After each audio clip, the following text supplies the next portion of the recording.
Boy, what a great night. What a great night. Flying high, everybody. And I'm so honored to make the concluding remarks, which means that we can go have a party upstairs after this is over.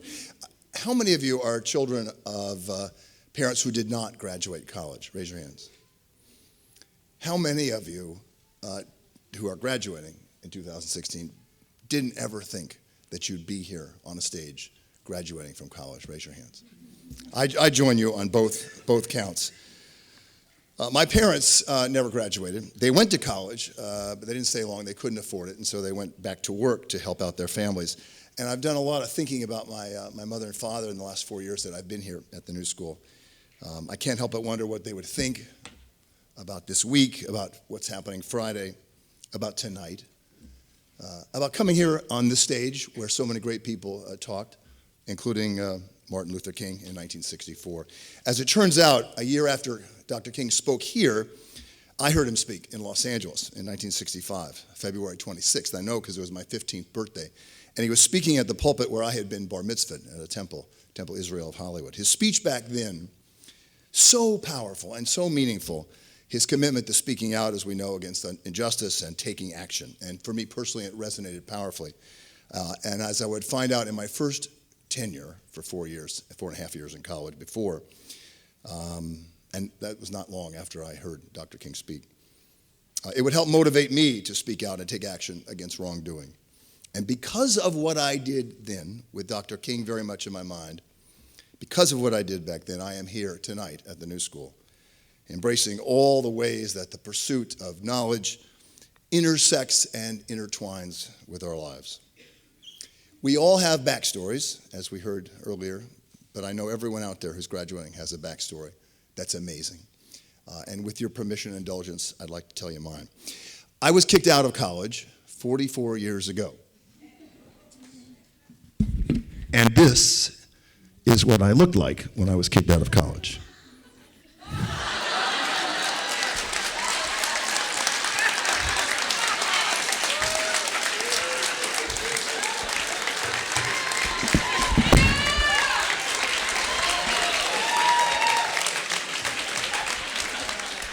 I know, a chick magnet, right? I should know how to work microphone. So that was me. I would be rewriting history a lot if I said that my parents loved that hairdo, my Jewfro. They didn't like it. And as irony would have it, my parents at the time were in the beauty supply business. So did I do it despite them? I don't know. It was the sign of the times, I guess. But you have such beautiful hair. Shorter, my mother would say. While they might not have been approving so much of my appearance, and they got over it eventually, they were amazingly supportive of what I was doing. I was an activist against the war in Vietnam. When I was kicked out of college in the early fall of 1972, I had 104.5 units, 5 classes to graduation, 1 semester. The event that got me kicked out of college happened on April 20th, 1972. I was part of a group of anti-war activists and demonstrators who took over an ROTC classroom while cadets were taking a test. Got a little rough. Some eggs were thrown, some fists were thrown. I know, not exactly the stuff that Dr. King preached on nonviolence. But I didn't do any of those things. I didn't throw eggs or punch anybody. I was just one of the organizers. Here's what one professor said about that day in his book about the history of the place I went for 4 years, San Diego State University. Quoting now, about 75 of the demonstrators made hostages of ROTC students taking an exam. This was in the Vietnam War. The scene turned nasty with blows exchanged and protesters throwing eggs at cadets. When ordered to leave, the demonstrators did so. End quote. It's not exactly how the police in San Diego saw it at the time. They did give an order to leave, and we left, although we did leave right away. They didn't think we did.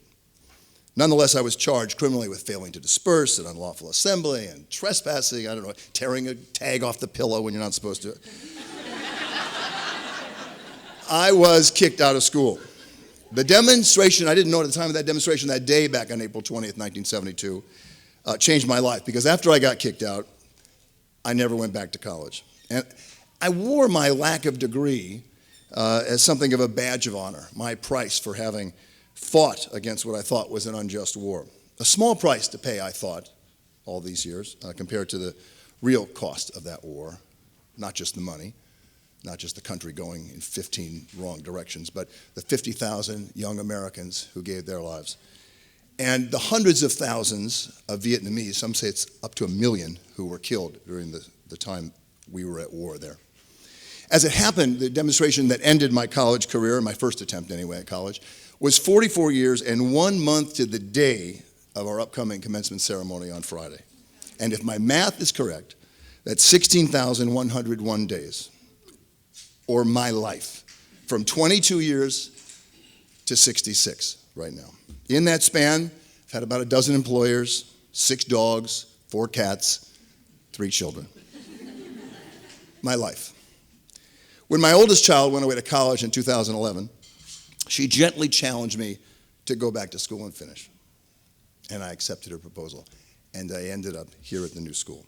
What spurred me, I thought this at the time, was that by returning to school and finishing something I had come this close to completing so many decades ago, I would help teach my kids, including my 6-year-old, that you're never too old to learn, never too old to try new things.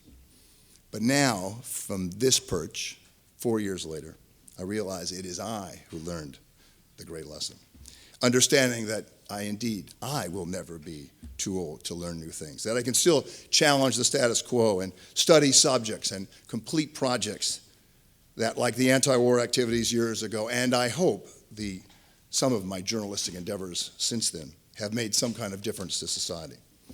And that's really why I came to the new school, whose very history is based on critically engaging with the world, critically thinking and critically engaging. I felt at home here right from the beginning, immediately feeling that new school got me, totally understood me, understood what I had done, understood why I had done it, and respected me for it.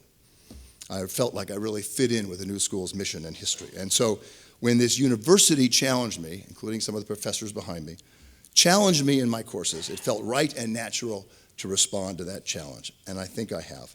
4 years later, I'm looking back at some of the work I've done, the assignments that the professors here at the new school green-lighted, and I am just simply blown away by what this university has allowed me to do. The projects that to me were engaging and meaningful and tied into my everyday work, and I don't have time to list all of them, but I'm going to mention just a couple.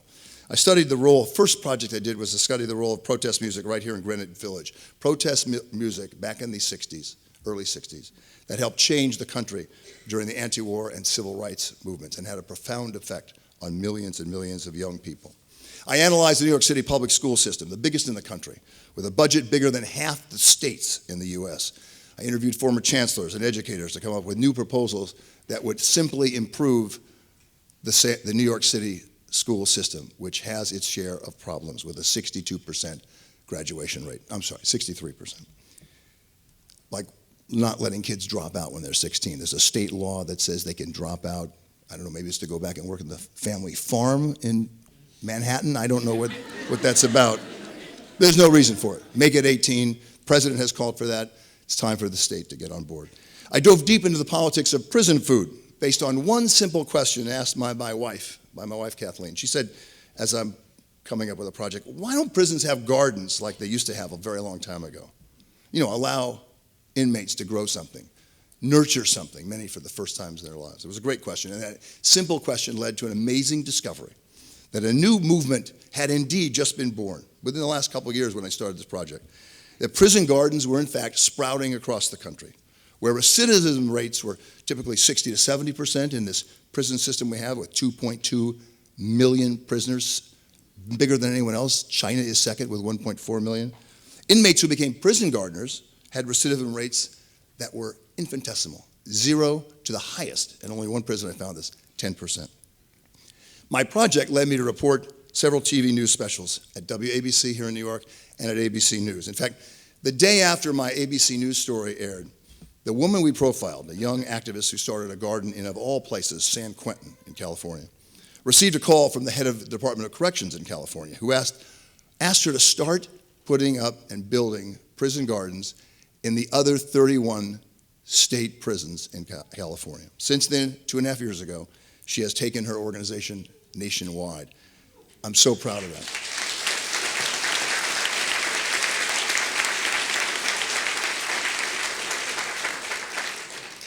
It's because of this school. It is because of this school. My last project this semester, just finished last week, a series of focus groups with students from the new school as participants, analyzing how college students are using social media to get their news and information during the most unusual presidential primary election season anyone can ever remember.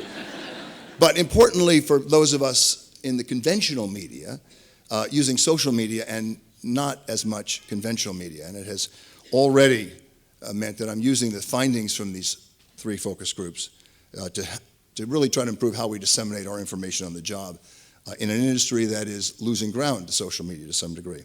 Equally important, though, to all that stuff, I think the whole process of how I went about getting this project really speaks volumes about this school. It was my advisor, who I thought was just my advisor until tonight. Imagine the shock. Tracy Ann Williams.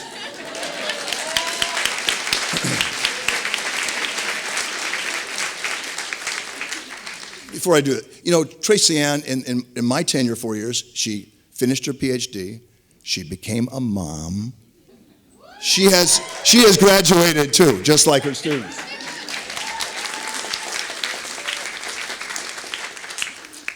Anyway, Tracy Ann, who came to know me and understand what sort of floats in my boat, she said that I should do something different for my last semester, beyond my comfort zone, make it relevant and important, she said.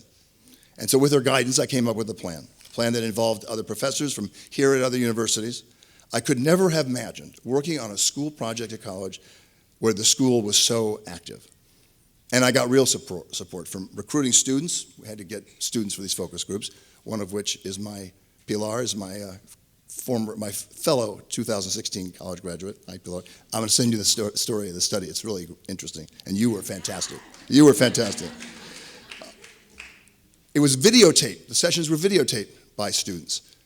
Red Dog Productions is here taping this, and just talented young people who are going to make a real headway into the entertainment industry and journalism, I think, using cameras and video. Dr. Laura got me.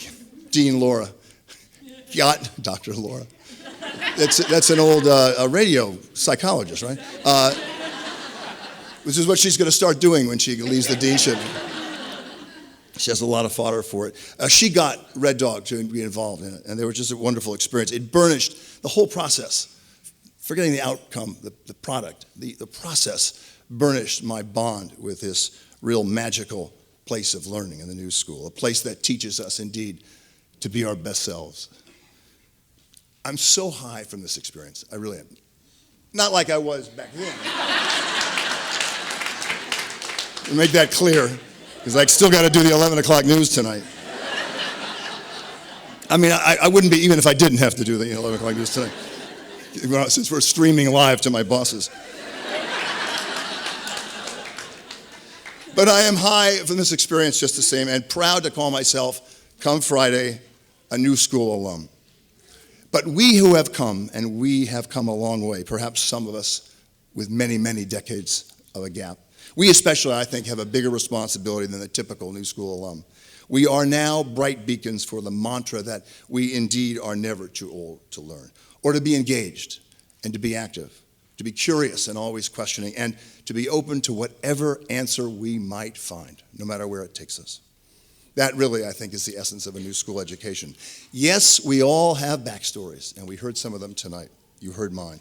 But really, it's the story in front of us that's the most important and the most exciting. So for us, it's onward. And as we climb, let's also lift.